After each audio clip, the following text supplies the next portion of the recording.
The scene opens at Titan Tower in Bloodhaven.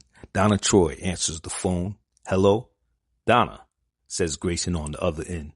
What's up, Dick? I need you to come to the safe house now, quietly and quickly. Suit up. Bring the lasso of persuasion, says Grayson.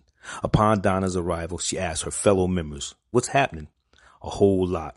We need to show you something, says Cyborg. He shows footage of Raven, who appears to be attacking the team. As Beast Boy says, Ray, please don't do this, on the screen. Donna then asks, what was that? I have partitioned part of my mind and only access it in the safe house to keep my suspicion private. Part of me has been building the case and hiding it from Raven. 2 days ago, I noticed a moment of confusion after we'd been with Raven. I know now she wiped this event from our minds, says Nightwing. But she has no power over data, Nightwing. Asked me to check my backup recordings, and this is what we found, adds Cyborg. The warning from Hermes, says Wonder Girl. Yes, Hermes spoke true. The real Raven was imprisoned by her other self weeks ago. This is what now controls her body. Raven is asleep, but she won't be for long. She will know what it is now in our minds as soon as we leave this room. This is our only window. We wake the rest of the Titans. We use the lasso of persuasion. Hope its power is stronger than Raven's, says Grayson. As the team grabs the lasso of persuasion in unison and say, you will reject Raven's mind control. And then we go as one. We attack as one while we take all her attention. Tempest will focus entirely on trying to break the soul gem to release Rachel, instructs Grayson. Then suddenly there's a loud bang. It's the sound of the security doors being breached. Garth turns around and says, oh, what the hell? Raven is gone, says the Spectra. You're working with demons, asks Nightwing. Yes, and Raven felt us coming. She has chosen not to confront me and her brothers here, answers Spectra. I can feel her out there. She cannot hide her power. Come, Shield, says one of the demon brothers. What are you doing, asks Starfire. Whatever I have to save the universe from the Dark Wing Queen. This fight is beyond me. Do not attempt to stand against heaven and hell, Titans, says Spectra. We standing against heaven and hell, asks Cyborg. Of course we are, says Wonder Girl. We have to reach Raven before the Spectra does, suggests Cyborg. Beast Boy then asks, how do we find her? Cyborg quickly answers, leave that to me. Accessing every public and private satellite in orbit. I have eyes on every corner of the globe. Processing. I have found them, says Cyborg. While staring in awe, Garth says, incredible. Not really, answers Cyborg. They're not exactly hard to spot. As the Demon Brothers launch a fiery attack against Raven as she thwarts the attacks and flies upward. A portal. Don't let her run from us, says the demon. As Shug grabs Raven's cape. Oh, I'm not running from you. I am actually glad you're here, brother, says Raven. What?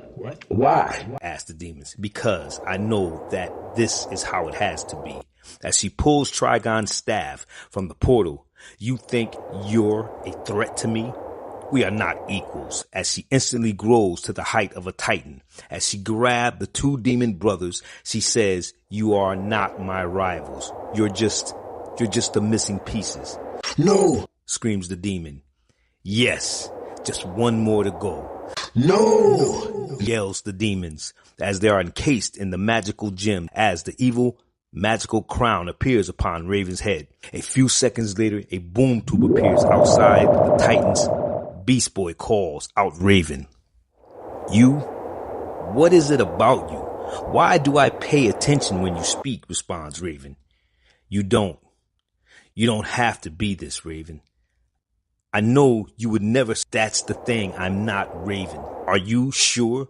With skepticism asks Beast Boy. What do you mean by that? Says Raven. We won't allow harm to come to you, but we will not allow you to take this any further. Titans, take the stones, release Rachel, and before Nightwing can finish, a Titanic-sized Spectra from behind slices his sword through the Titanic-sized Raven's waist, cutting her in half as her torso topples to the ground. Garfield, the light, it's fading. Come closer, says the fallen Raven. Ray, we didn't want this. We didn't mean for this to, says the emotional Garfield. Wait, are you crying for me? That's unexpectedly sweet. Sorry, I was totally messing with you. Behind me, does the Spectre look all high and mighty? Asks a possum-playing raven. Beast Boy then asks, what's happening? I bet he does. That's self-important pompous. Okay, Green Vengeance, you've had your fun. A surprised Spectre says, I am God's wrath. You think you can stand against me?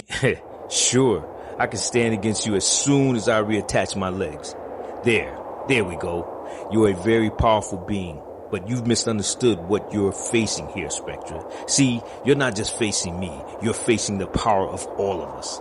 God's wrath, you say? Sounds useful, says the emerging raven as she begins to encase Spectre in the green gemstone. As Spectre yells, no, you can't. No! Great Hera, says Donna Troy. Yes, finally.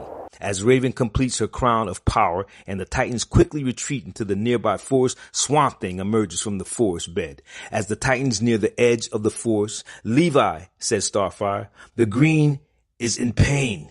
It's afraid, and the fear is coming from here.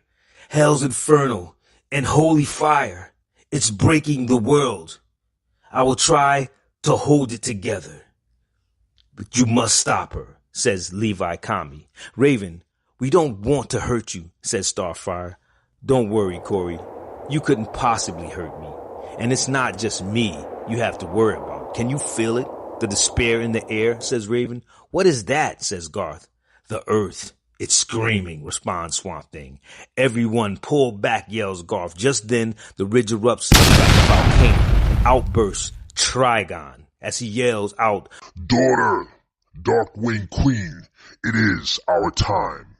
Broadcasting on Emergency Channel Omega, this is Nightwing. The Titans are facing a 2 extinction level beings. We need reinforcements. We need every hero on Earth.